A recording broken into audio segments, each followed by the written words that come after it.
Hi, my name is Jamie, and today I'm doing a book review on Turn Homeward, Hannalee by Patricia Beatty. I always have to look at the author because sometimes I have never heard of them before I read this book. So Patricia Beatty is a new author for me. Please subscribe to this channel for more book reviews like this. Turn Homeward, Hannalee is a Civil War book. The story takes place at the end of the Civil War. The main character is Hannalee. She is 12 years old and she works in a mill along with her younger brother, Jem.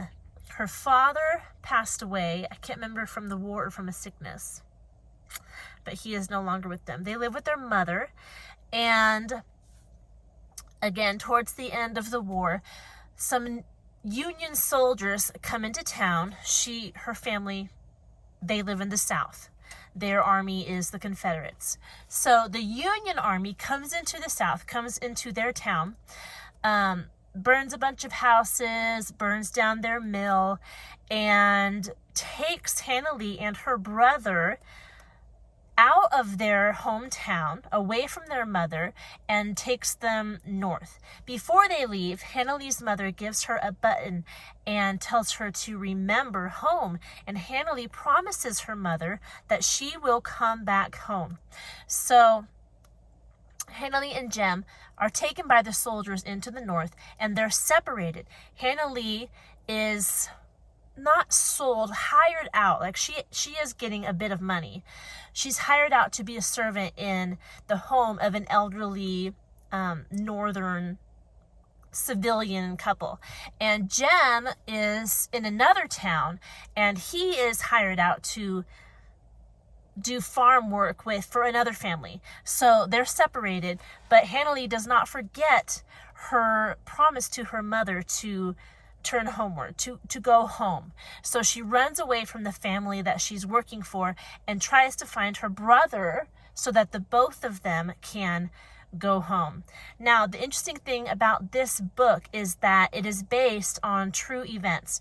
Hannalee is a fictitious character along with her family, but there is an author's note in the back of the book where Patricia Beatty talks about the inspiration for this book, and it is based on, the first half of the book actually is based on true events where mill hands were taken from their home and forced to go north. So the first half of the book deals with that very thing, and Patricia Beatty, she says that the historicity of the novel stops when Hannalee and Jem get to their destination, because after that, no one knows what happened to the mill hands.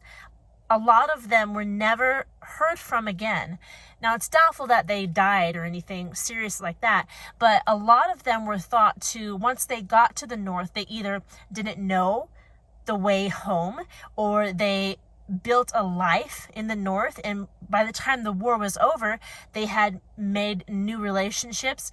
A lot of the women possibly met men that they married and were ashamed that they married into the north when they were from the south, so they never came home, stuff like that. But a lot of the mill hands that were taken to the south were never heard from again. So the second half of this book, after Hannalee and Jem get to their destination, what happens to them after that is fictitious. It's Patricia Beatty writing a story after what happened in historical events. Very interesting.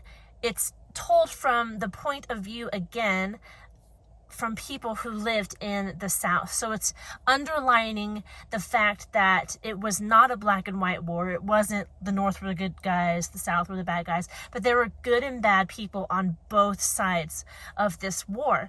And Hannalee's family is one of the good guys. So it was very interesting. My son, who was 12 when he read this book, it has been his favorite, I think, this year out of the novels that we've read in his curriculum. He remembers Hannalee. He just calls the book Hannalee.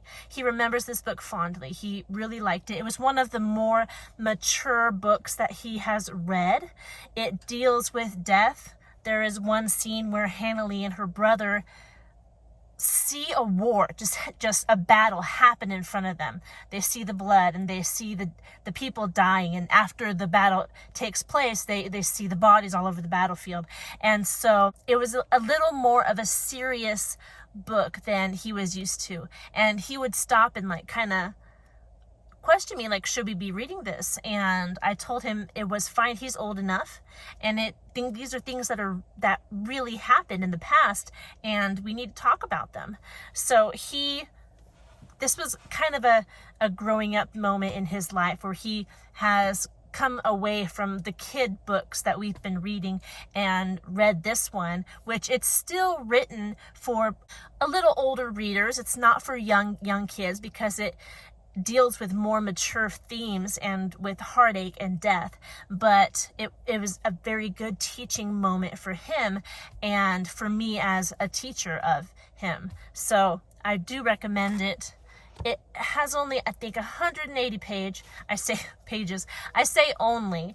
It was written in 1984, and there are no illustrations. It's all words, but it was a very good read. It was very interesting, and my son enjoyed it. I enjoyed it. It was just a good historical novel that I think has a lot of worth in the repertoire of books that you and your kids are reading. So, good one. I recommend it, and I hope you are doing well, and I'll talk to you in our next video.